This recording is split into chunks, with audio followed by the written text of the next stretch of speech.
Doncs faré una breu presentació del Santi, tot i que segur que la majoria ja el coneixeu.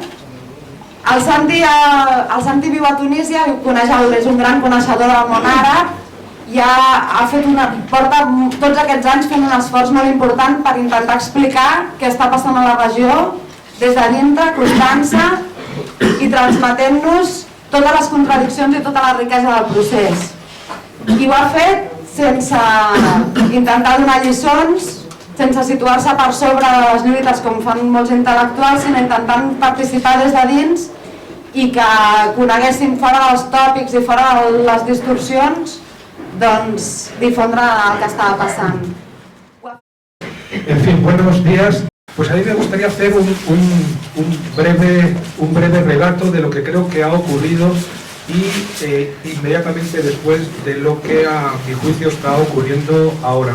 Pero para ello también me gustaría dejar sentado un principio que a veces no se reconoce como tal e impide la discusión. Yo creo que nos encontramos en una situación... A ver, Santi, ponte aquí por si se escucha mejor. Es que... A ver, sí, ¿mejor? ¿Ahora? ¿Sí? Bueno, o sea que era una cuestión de posición, no era un problema de tranquilidad. Bueno, pues decía que creo que es muy importante ponerse de acuerdo sobre un principio sin el cual no hay posible discusión. Si partimos del hecho de que no hay una dictadura en Siria, no ha habido una dictadura en Siria durante 40 años, yo creo que no hay nada que discutir. Una vez hemos aceptado eso, hay un campo abierto enorme a la discusión geoestratégica de lo que está ocurriendo, de lo que puede pasar, de cuáles son los efectos colaterales de esta sacudida sísmica y de qué manera han alterado las relaciones de fuerzas. A mí lo que, y esto tiene que ver con este principio, a mí lo que a veces me irrita de ciertas posiciones tomadas desde la izquierda que reivindican una y otra vez la prioridad de atender al marco geoestratégico, es que cuando lo hacen incurren en dos errores simultáneos. Uno es que el marco geoestratégico que diseñan es una caricatura muy simplificadora, y el segundo es que esa caricaturización, esa simplificación del marco estratégico deja siempre sistemáticamente fuera un actor, siempre el mismo, que son los pueblos y las sociedades. Y claro, pretender que se puede ser de izquierdas dejando fuera precisamente el único actor que nos debe importar desde la izquierda, pues a mi juicio es enormemente peligroso. Y ese peligro se refleja en el posicionamiento cotidiano, en la práctica política, en el análisis, que sea a condición de introducir todos los actores y entre esos actores ineludiblemente introducir el actor sociedad, el actor pueblo, el actor población. ¿Y cuál es el relato que yo haría? Muy rápidamente, para contar lo que ha pasado y lo que está pasando. Pues yo partiría, lo he dicho otras veces, a lo mejor algunos de vosotros ya lo habéis leído o lo habéis escuchado, ¿no? Yo partiría del final de la Segunda Guerra Mundial, que es cuando de alguna manera se va a configurar todo ese orden geoestratégico que ha durado realmente hasta diciembre del 2010, enero del 2011. Ahí ocurren dos cosas muy importantes, importantísimas, que van a dejar su huella en la región. La primera es el acuerdo petrolero entre Estados Unidos, ya vencedor de la Segunda Guerra Mundial, y la familia Saud. El acuerdo del Quincy, en un barco en el canal de Suez, se reúne Roosevelt con el monarca saudí para establecer un poco lo que va a ser el marco del reparto petrolero de las siguientes décadas, concediendo el control de los recursos petroleros a Estados Unidos. A cambio, como contrapartida y al mismo tiempo como instrumento reaccionario de lucha contra la descolonización y luego contra las alternativas soberanistas, se concede permiso a Arabia Saudí para utilizar el petróleo a fin de difundir en toda la región una corriente islámica, la más puritana, la más reaccionaria, la más fanática, que es la corriente wahabita, que procede del siglo XVIII, fundada por un señor que se llama Muhammad Abdel Wahab, que ya en 1753 había establecido unos acuerdos con la familia Saud para controlar la península arábiga, y que en cualquier caso era una corriente minoritaria en el mundo árabe y musulmán, que nadie seguía, que todo el mundo despreciaba, que todo el mundo temía, responsable, por ejemplo, esa minoría religiosa, esa corriente fanática, puritana, violenta e reaccionaria, va a penetrar en las sociedades de la región. Y la otra cosa que ocurre casi al mismo tiempo, ya está ocurriendo, pero digamos que oficialmente ocurre un poquito después, en el año 1948, es el establecimiento del Estado sionista de Israel, como un puñal clavado en el corazón del Próximo Oriente, fuente mayor de inestabilidad mundial y de conflicto a nivel mundial. Entonces, esas tres cosas, ¿no? Wahabismo, petróleo en manos de Estados Unidos, Israel, que es una punta de lanza también de los intereses occidentales, pero al mismo tiempo es un proyecto ideológico, no hay que olvidarlo, porque no hay que despreciar los móviles, los impulsos ideológicos. Frente a esos tres elementos van a surgir en los procesos de descolonización toda una serie de gobiernos, de regímenes que en nombre del nacionalismo árabe, del panarabismo, van a tratar de neutralizar o de contrarrestar tanto a Estados Unidos como a Israel, como el wahabismo del Golfo. Y esos regímenes que inicialmente tienen una vertiente, digamos, socializante, progresista y soberanista, en el marco de la Guerra Fría, y sobre todo a partir de una serie de golpes de Estados, entre otros el que da en 1970 Hafiz el-Assad, que hasta entonces era ministro de Defensa del partido Baath gobernante, es un golpe de Estado claramente contra el ala izquierdista del partido Lee. Llegan al poder en esa transición. Ben Ali llega al poder en el año 87 con un golpe de Estado descrito eufemísticamente como médico, un golpe de Estado clínico, ¿no? Y bueno, en cualquier caso, las poblaciones árabes se mantienen bajo la bota de estas dictaduras, unas más despóticas, otras más autoritarias, otras tiránicas, otras claramente totalitarias. Y en un marco mundial que económicamente se descompone, ¿no? La crisis alimentaria de finales de la primera década de este milenio, con focos, digamos, de revueltas claramente sociales, ¿no? En Egipto muy claramente con el sector textil, las huelgas del sector textil en Majala Kubra, y en Túnez desde enero hasta junio del 2008 con esa revuelta en la zona minera, en Gafsa, en el centro oeste de Túnez, una revuelta minera que es silenciada por todos los medios de comunicación y por todos los pueblos. Están de alguna manera sufriendo dictaduras del mismo tipo, dictaduras que lo son en términos políticos, con represión, muertes, desaparecidos, torturas, pero también son dictaduras económicas, ¿no?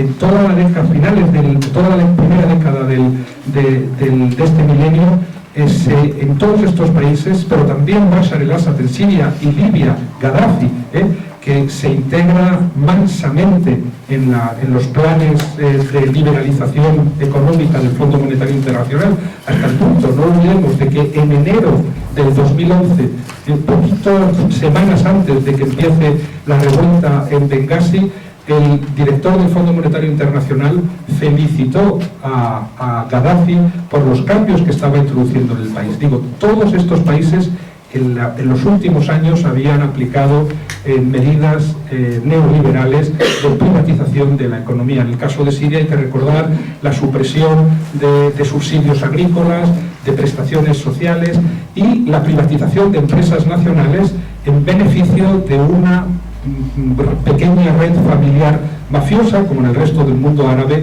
lo que hizo que a los ojos de muchos sirios, como antes de muchos egipcios, de muchos tunecinos, de muchos libios, el empobrecimiento de la población se asociase claramente a la corrupción de las familias gobernantes. Bueno, pues El problema es que obviamente ese movimiento que es popular y transversal a las clases, transversal a los partidos, que se hacen en todos estos países con el himno nacional y con la bandera nacional, ¿no? Algo así como se hablaba entonces de una segunda independencia. Pues obviamente las resistencias locales de los antiguos regímenes, allí donde se derrocan a las dictaduras, y la intervención inmediata de todas las potencias que quieren volver a gestionar sus intereses en la zona, determinan que las especificidades locales acaben anteponiéndose a esta sacudida popular, espontánea, antidictatorial. Y ocurre entonces eso que cuenta un gran conocedor de la zona, y dice que lo que empezó siendo una lucha de los pueblos contra las dictaduras, hoy es una lucha de pueblos contra dictaduras, pero también de una lucha entre dictaduras o entre regímenes, y también una lucha de pueblos contra pueblos. En el caso de Siria, pues ahora es manifiesto. Y entonces, ¿qué es lo que ocurre? Allí donde finalmente los dictadores son derrocados y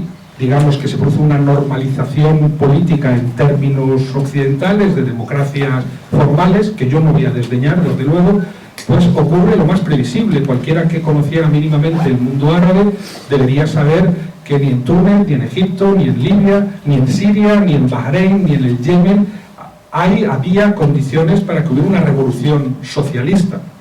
Los partidos de izquierdas tenían muy poca presencia por diferentes razones.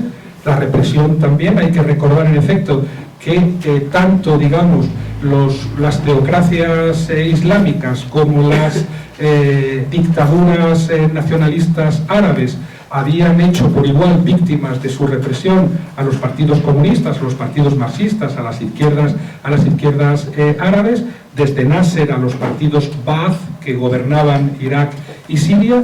Y en todo caso el resultado es que cuando se producen estas revoluciones espontáneas, revueltas populares, no hay ningún partido que esté preparado para gestionarlas, ni los partidos de izquierda ni los partidos islamistas. Todos sabemos que no fueron los partidos islamistas los que activaron estas revueltas. De hecho, en Egipto tardaron muchos días en incorporarse a las movilizaciones. Lo mismo en Túnez, yo lo vi muy de cerca, hasta la segunda Kasba, la segunda ocupación de la Kasba, entre 23 de febrero y 2 de marzo, no solamente no está allí los islamistas, tampoco están los partidos de izquierdas, tampoco está la UGTT, que es el gran sindicato histórico de Túnez.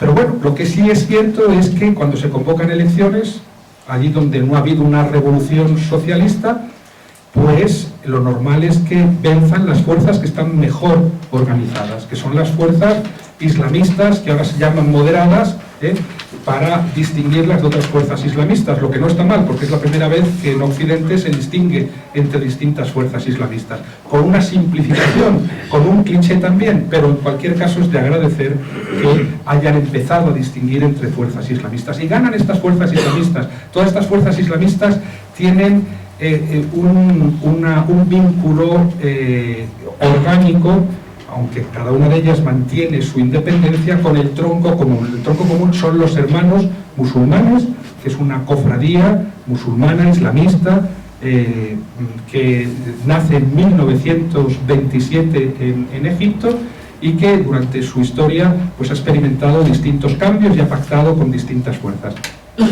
Vale, gracias. Entonces, digo, lo normal es que sean estos partidos, que además tienen ya, digamos, algo así como un anclaje exitoso en Turquía, los que van a ganar las elecciones. A veces, desde la izquierda, se pretende que los islamismos moderados ganan solo porque tienen mucha financiación de Qatar, y es verdad que tienen mucha financiación de Qatar, y a la hora de afrontar un proceso electoral tienen mucha ventaja, pero no es solamente por eso.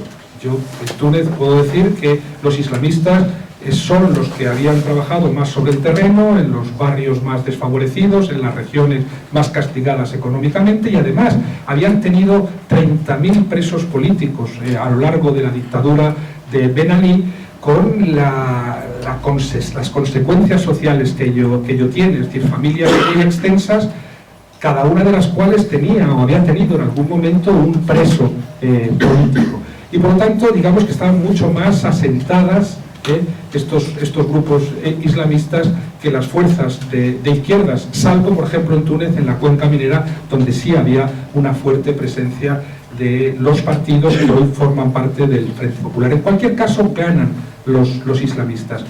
Y voy a tratar de saltarme algunas fases de este relato para explicar cuáles son los efectos colaterales de esta sacudida sísmica popular. Lo que ocurre es que en la victoria electoral en Egipto y en Túnez, no en Libia, por cierto, en Libia, a pesar de que hay ministros vinculados a los hermanos musulmanes, el gobierno es un gobierno liberal, que no gobierna en cualquier caso nada, pero en Egipto y en Túnez parece muy claro que se establece un nuevo modelo de gestión del Próximo Oriente y del norte de África, que pasa por la aceptación de aquellas fuerzas que hasta ese momento se han combatido, que se han combatido también desde Europa y de Estados Unidos. Al contrario de lo que piensan muchos, la mayor parte de los movimientos de Estados Unidos tienen 5 o 6 planes que les permiten en todo momento tratar de gestionar zonas que están a punto de perder. Lo cierto es que el imperialismo es como el dios de Leibniz, que tiene que estar poniendo constantemente el reloj en hora. Pero poner el reloj en hora introduce efectos que a su vez no puede controlar enteramente y sobre los que tiene que aplicar un tercer plan, un cuarto plan o un quinto plan. Y eso, con las revoluciones árabes como consecuencia de esta sacudida popular, es cada vez más claro. En todo caso, parece que Estados Unidos y Europa aceptan que ahora tienen que gestionar sus intereses en la zona a través de los hermanos musulmanes y sus ramas locales. En principio no es un inconveniente grave en términos económicos, porque los hermanos musulmanes y sus ramas locales no tienen ninguna alternativa social. Yo me acuerdo que me lo decía el entonces jefe de la cofradía de los hermanos musulmanes en el Cairo hace unos años, que su proyecto político era economía capitalista, economía y tecnología capitalista más moral musulmana. Como sabemos, la moral musulmana, cristiana o cualquiera que sea, es incompatible con el capitalismo bajo cualquiera de sus formas, con independencia además de que no nos guste la moral musulmana, ni la cristiana, ni cualquiera otra. Pero ese es el proyecto de los hermanos musulmanes en términos económicos y sociales. En consecuencia, Estados Unidos y Europa aceptan que ahora tienen que negociar con estas fuerzas, que además tienen un aliado muy fuerte en Turquía y en Qatar, sobre todo en Turquía. Sabemos, yo lo he contado algunas veces, y lo ha contado mucha gente, que Turquía abandona su política de buena vecindad, viendo una ocasión inmejorable para recuperar la influencia histórica en la zona. Sabéis que ahí estuvo el Imperio Otomano, en Libia, en Túnez, en Egipto, pero también en Siria. Trata de convertirse en un actor indispensable en la zona. Y lo interesante y al mismo tiempo lo inquietante es que ese modelo que parecía que iba a estabilizar la zona para muchos años, queda de pronto truncado muy deprisa, demostrando una vez más que todos los esquemas geoestratégicos que nos permitían entender lo que ocurría en esa zona ya no nos sirven. Ahora nos encontramos con alianzas muy volátiles, muy rápidas y a veces insensatas desde el punto de vista de las lógicas que habíamos asumido anteriormente, que de alguna manera nos retrotraen a la Primera Guerra Mundial, con luchas interimperialistas cuyas víctimas son siempre los pueblos. Luchas interimperialistas entre potencias o subpotencias, cada una de las cuales tiene su propia agenda y ninguna de cuyas agendas representa, obviamente, los intereses de esos pueblos que se movilizaron y que han sacudido la región, provocando ese efecto volátil en el orden geoestratégico. Bueno, pues Como recordaréis, Turquía, que era un fidelísimo aliado de Siria, rompe con Siria 2 o 3 meses después de que empiece la revolución siria, rompiendo con esa política de buena vecindad, pensando que tras la revolución tunecina, la egipcia y la libia, es su oportunidad para recuperar el viejo orden otomano, pero ahora desde un modelo de islamismo democrático. Bueno, y eso, digo, se viene abajo muy deprisa. En 3 años han ocurrido tantas cosas que realmente a veces se comprende la pereza con que ciertos compañeros de la izquierda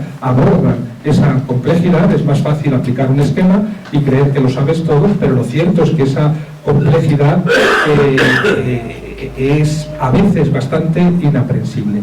Y ese modelo se hunde en la agonía siria a medida que la militarización de la revolución y la financiación de esa militarización se inclina del lado de los sectores más radicales islamistas, lo que en cualquier caso también tiene sus límites, si nos da tiempo luego hablaremos, y en Egipto, con el golpe de Estado egipcio.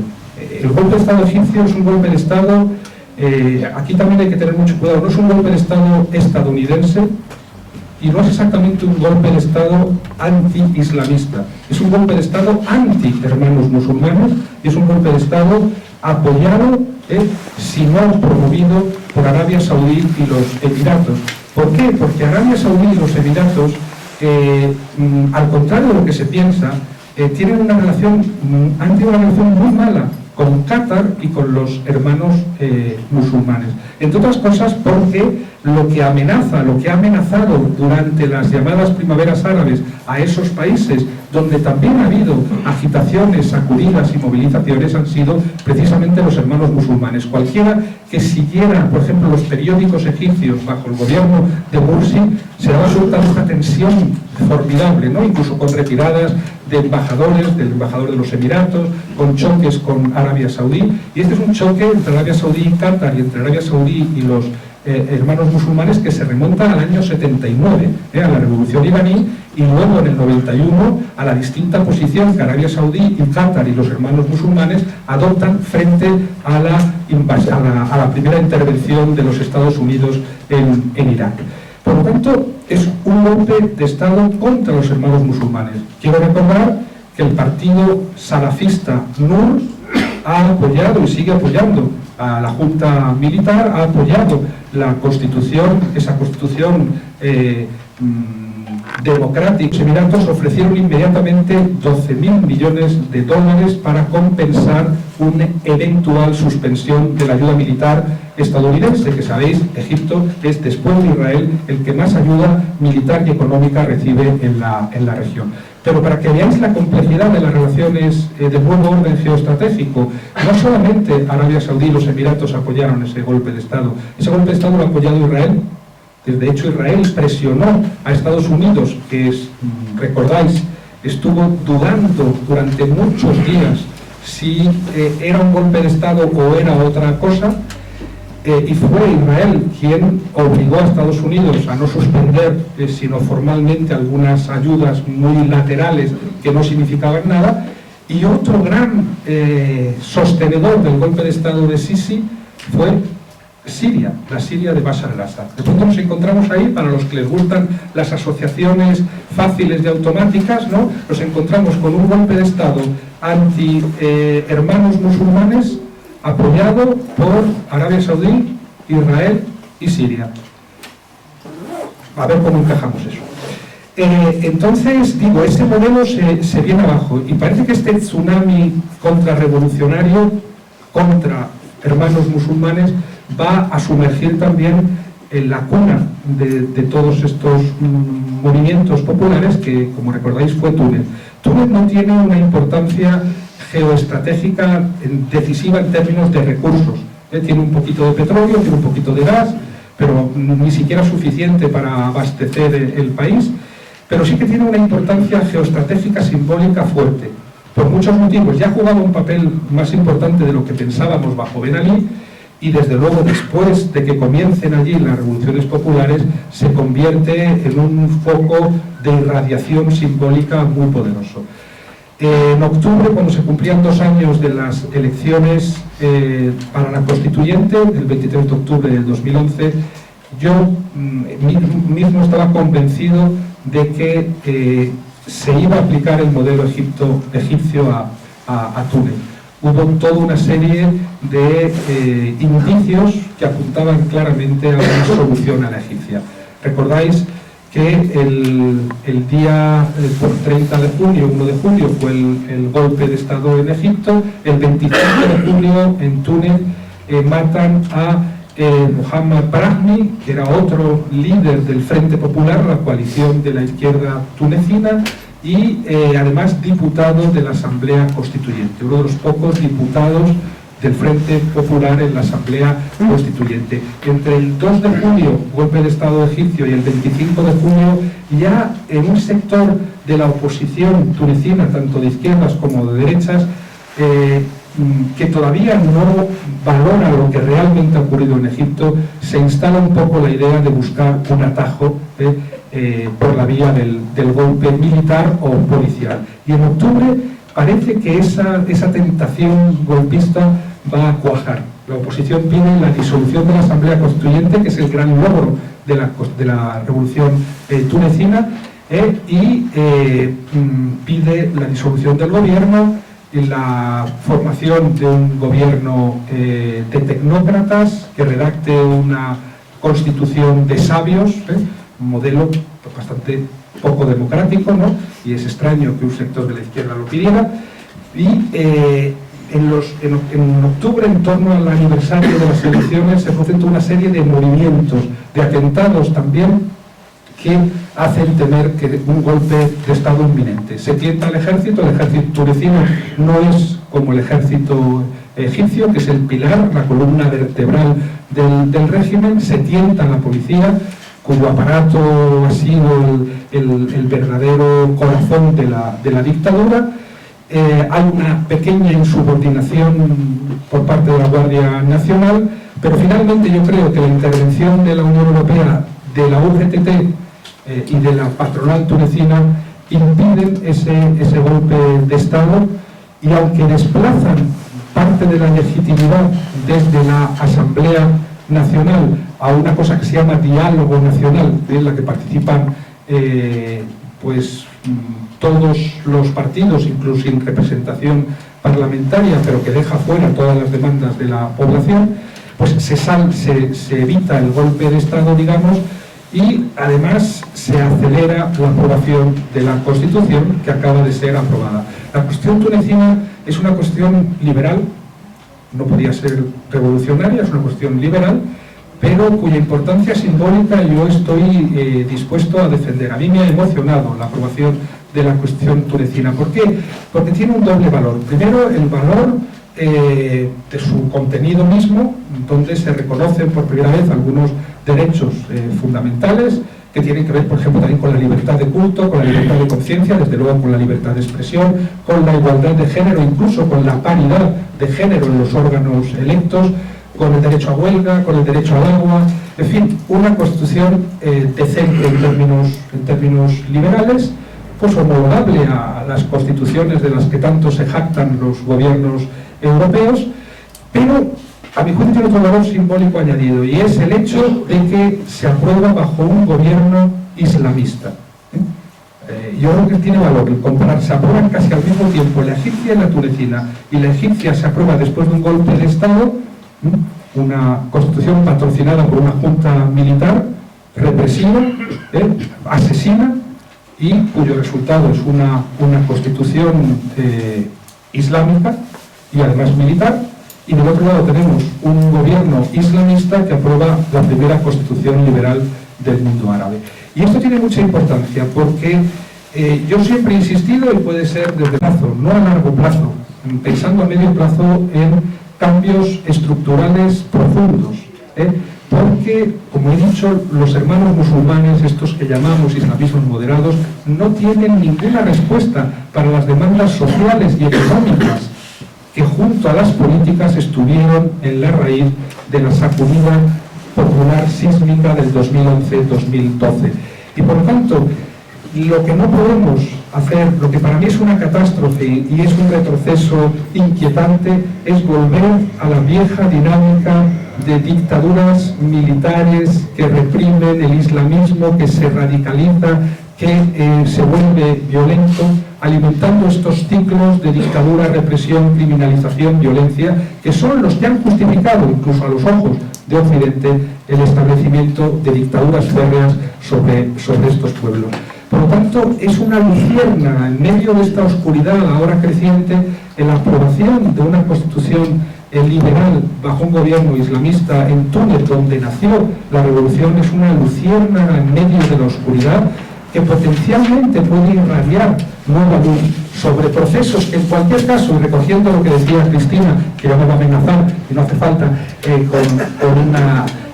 va a premiar, ¿no?, con el tiempo, digo, para recoger eso, que esta luciérnaga puede servir para reactivar todos estos movimientos populares que, si bien han sufrido un profundo revés un poco por todas partes, no están muertos. Quiero decir, hay que pensar en la memoria.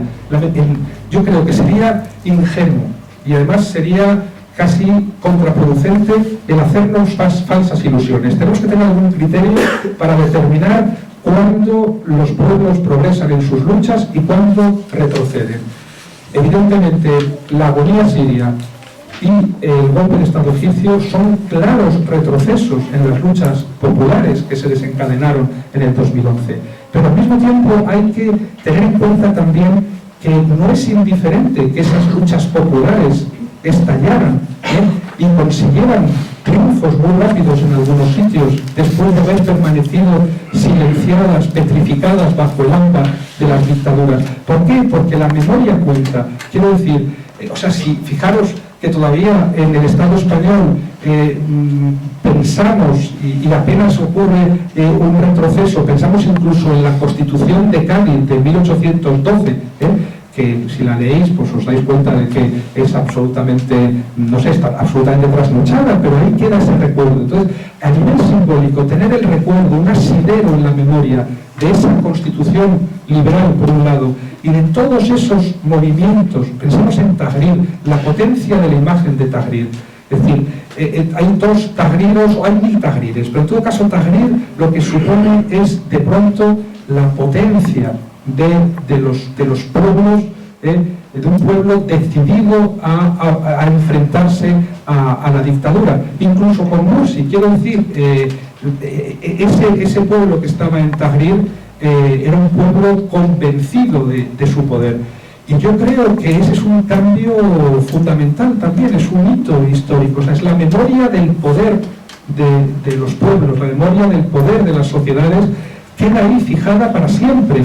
Y como en efecto, también decía Cristina, en la medida en que las causas sociales y económicas se mantienen vivas, con una revuelta permanente en Túnez, por ejemplo, la conflictividad. A levantarse. Y quien me intente explicar que es un complot que dura 3 años, mira, lo de la Bahía de los Cochinos fue un complot. ¿Cuánto duró? ¿Cuánto tiempo tiene la posibilidad de durar un complot con mercenarios en un país que lo rechaza? 4 días. 4 días lo que duró la Bahía de los Cochinos en Cuba. Ahora, una guerra con 3 años, con la resistencia, con la información que está llegando, no solo por allá. Ahí tenéis, por ejemplo, sobre el tema del Kurdistán y el levantamiento de los kurdos. Ahí hay un CD de compañeros que han venido de allá. Entonces, que esto se intente vestir como un complot de gente engañada que llega a más de 150.000 muertos y demás, sinceramente, no es creíble. No es creíble. Entonces, yo creo que en esta situación, el propio Estados Unidos, en la conferencia que ha dado lugar directamente al régimen, que está negociando con el régimen. Entonces, yo lo que digo es, a mí, ¿qué me parece grave? El problema de la izquierda. Porque aquí la solidaridad normalmente es de izquierda o no es. O de la que no es de izquierda, pero siempre la responsabilidad nuestra como trabajadores, como gente de izquierda, con los procesos vivos de la lucha de los pueblos, ha sido una componente aquí en Cataluña. Y en Siria es penoso que no haya prácticamente ninguna respuesta. Eso es lo que yo encuentro que es penoso. Se suele decir, ¿no?, en forma de puñalada trapera y de un modo más agresivo y con una vocación claramente criminalizadora y linchadora, y por lo tanto darte las gracias por tu coraje. Y en cuanto a tu intervención, solo señalar una cosa que me parece importante, y no para defenderme, sino por el contrario, para utilizar tu intervención de manera que nos sirva a todos para tratar de comprender lo que está ocurriendo. Uno de los efectos colaterales de las revoluciones árabes, los efectos colaterales negativos, es que tiene que ver con los medios de comunicación. Antes de que empezaran las revoluciones árabes, y esto lo he contado también muchas veces, teníamos de alguna manera, como efecto también de los atentados contra las Torres Gemelas y de la invasión de Irak, basada en mentiras manifiestas, en mentiras públicas, nos encontrábamos con un claro deterioro de los marcos de credibilidad de los medios de comunicación hegemónicos. Y frente a esa destrucción del marco de credibilidad, habían surgido algunos medios. Dos medios sobre todo muy poderosos, muy bien financiados, con capacidad para intervenir en el espacio mediático, que eran Telesur y Al Jazeera. Y por otro lado teníamos los medios alternativos, cuya legitimación, en efecto, tiene que ver con la deslegitimación de los medios hegemónicos. ¿Qué es lo que ocurre? Cuando empiezan las revoluciones árabes, o mejor dicho, cuando las revoluciones árabes no triunfan inmediatamente y se producen todas estas intervenciones imperialistas, locales y demás, nos encontramos con que los dos grandes medios contrahegemónicos comerciales, Al Jazeera y Telesur, pierden por completo toda su credibilidad. Al Jazeera porque se convierte en un peón de los intereses de Qatar, y Telesur, que puede servir para informar sobre América Latina, cuando informa sobre el mundo árabe, se convierte claramente en un peón de Gaddafi, de Bashar al-Assad, de Ahmadinejad y de Putin. Por lo tanto, yo creo que ese es un efecto calamitoso para la izquierda. Nos quedamos sin grandes medios a los que recurrir para informarnos.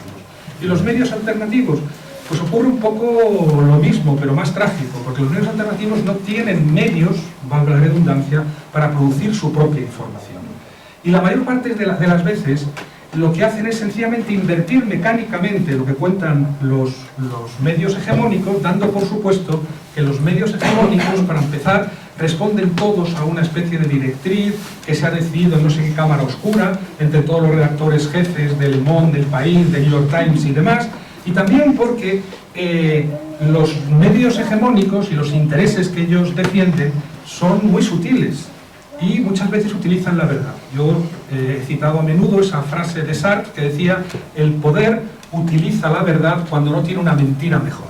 Y a veces la verdad es más útil para movilizar en favor del mal que la mentira.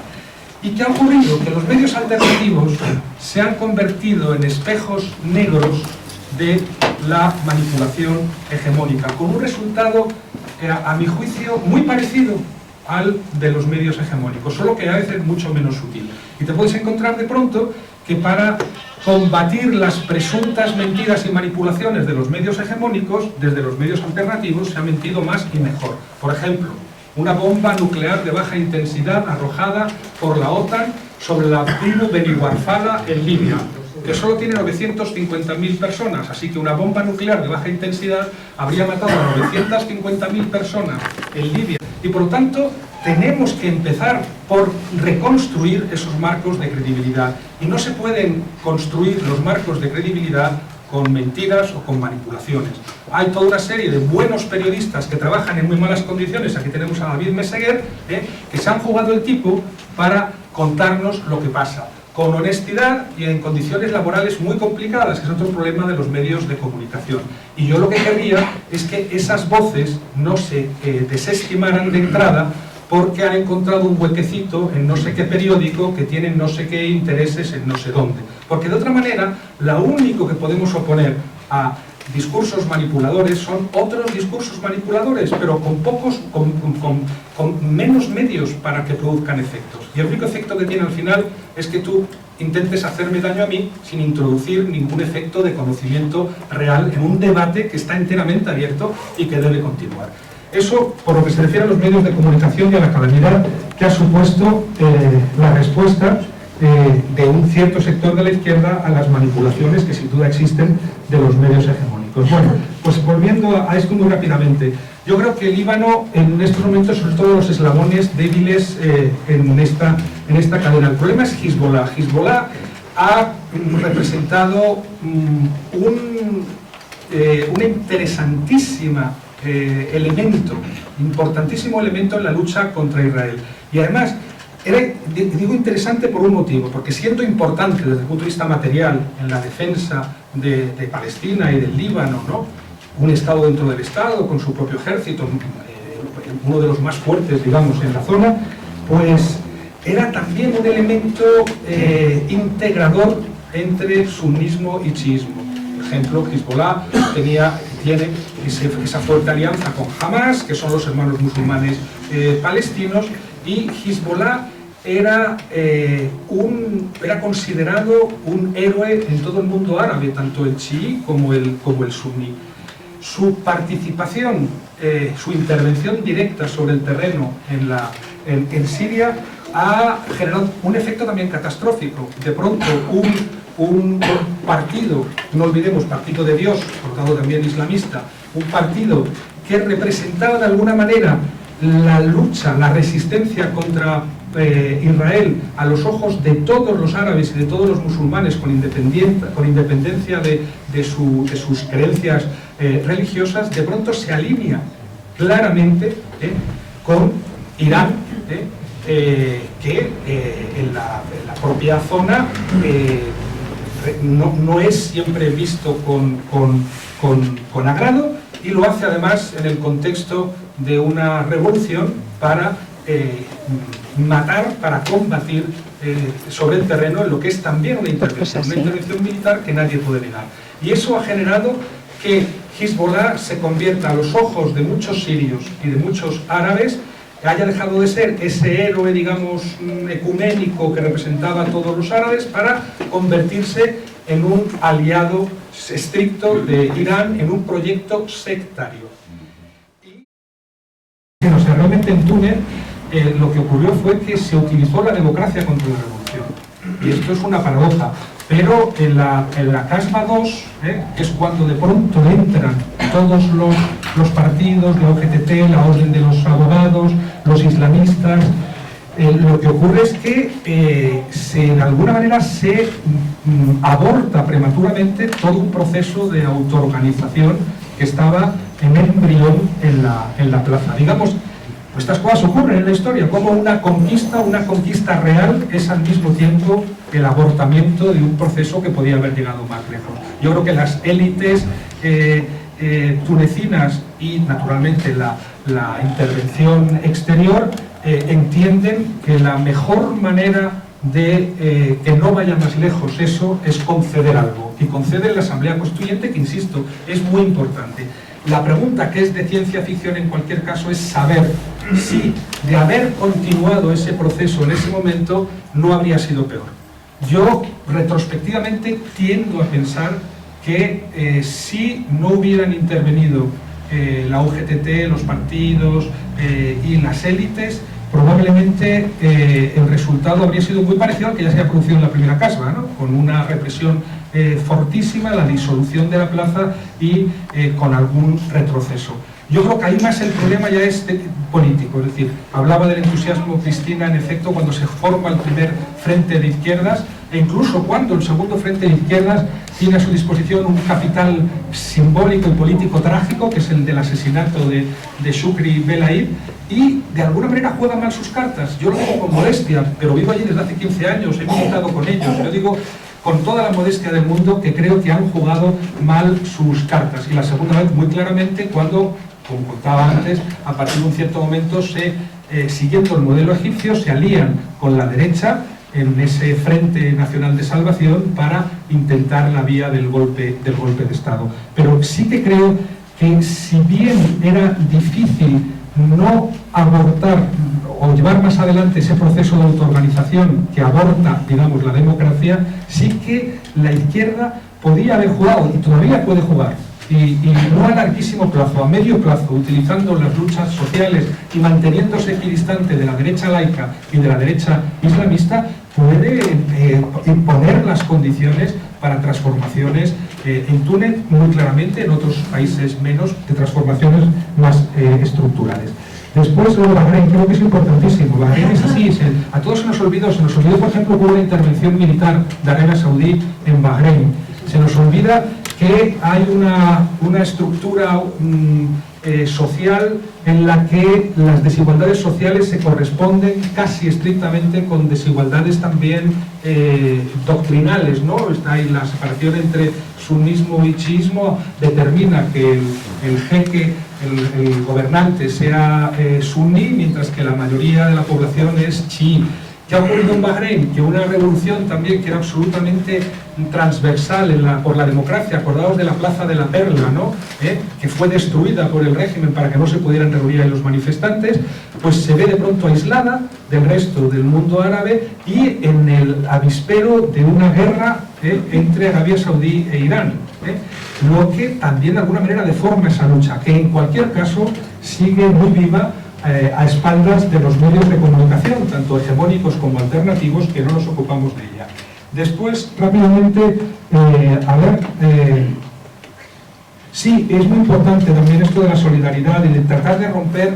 Al final parece como si tuviéramos que escoger entre democracia y antiimperialismo, de tal manera que los que defienden la democracia parece que están defendiendo a la OTAN, y en cambio los que se oponen al imperialismo tienen que renunciar a la democracia. Yo creo que si hay un ejemplo claro de que esa ecuación es no solamente falsa, sino además tramposa, es precisamente el mundo árabe. Todo el mundo puede entender que si algo no puede tolerar ni las grandes potencias ni Israel en el mundo árabe, es la democracia. La democracia es lo que pone en peligro el propio Estado sionista de Israel.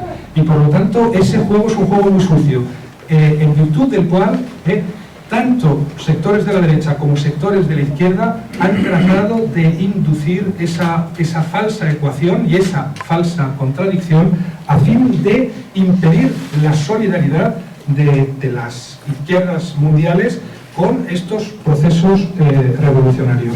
Y es importantísimo, ¿no?, lo de la solidaridad. Yo me acuerdo, bueno, es que tengo muy poco tiempo por contar cosas de Siria, ¿no?, de cómo se ha vivido desde dentro este abandono, ¿no?, porque hay muchos sectores, no de la izquierda, de la extrema izquierda siria, no de la corriente comunista siria o de la coalición de izquierda siria, sino, digamos, pues de gente normal, de los coordinadoras locales, de gente que demandaba dignidad y justicia social y democracia, como en Túnez, que se han sentido claramente traicionados y abandonados por las izquierdas occidentales o por los demócratas occidentales en general.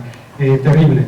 Y en cualquier caso sí que creo que la verdadera desafío para el mundo árabe es el de encontrar una tercera vía entre nacionalismo e islamismo. Y recordando, en cualquier caso, para vincularlo con otra pregunta, con Jorge, que sí es verdad, o sea, yo creo que, yo insisto muchísimo en que no es posible, lo decía este amigo Qasem Harbi, que estuvo 8 años en la cárcel como miembro de Nahda, que rompió con Nahda en la cárcel, estuvo en la cárcel bajo Ben Ali, y que ahora apuesta por una vía semejante a la de la teología de la liberación. De hecho, él está trabajando en una tesis sobre Enrique Dussel y su modelo es la teología de la liberación. Hay referentes dentro de la tradición islámica también, no sé, desde Ali Shariati en Irán hasta Muhammad Taha en Sudán. Hay referentes, o Hassan Hanafi en Egipto.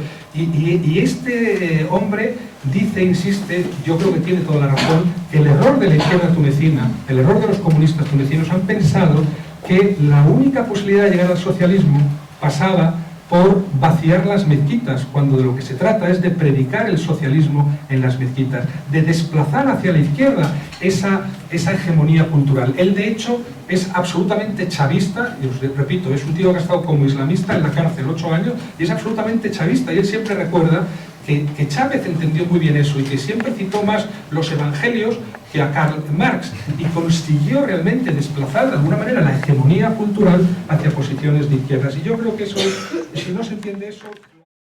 de relaciones de fuerzas y de combates, ¿no?, que se han producido en los años anteriores a partir de ese reparto que se produce en el año 45. Pero este es sin duda el cierre, y además coincide con la derrota de la izquierda, incluso dentro de los regímenes paternalistas o nacionalistas, ¿no? Bueno, de Terceros lo he dicho. Qatar, la cuestión de Qatar es bastante enigmática y podría ser divertida si no tuviera efectos trágicos, ¿no? Por ejemplo, Gilbert Ascar, este excelente libro que os recomiendo, que por desgracia no está traducido todavía al castellano, se llama El pueblo quiere, una exploración radical del levantamiento árabe. Pues él da muchos datos sobre Qatar y dice que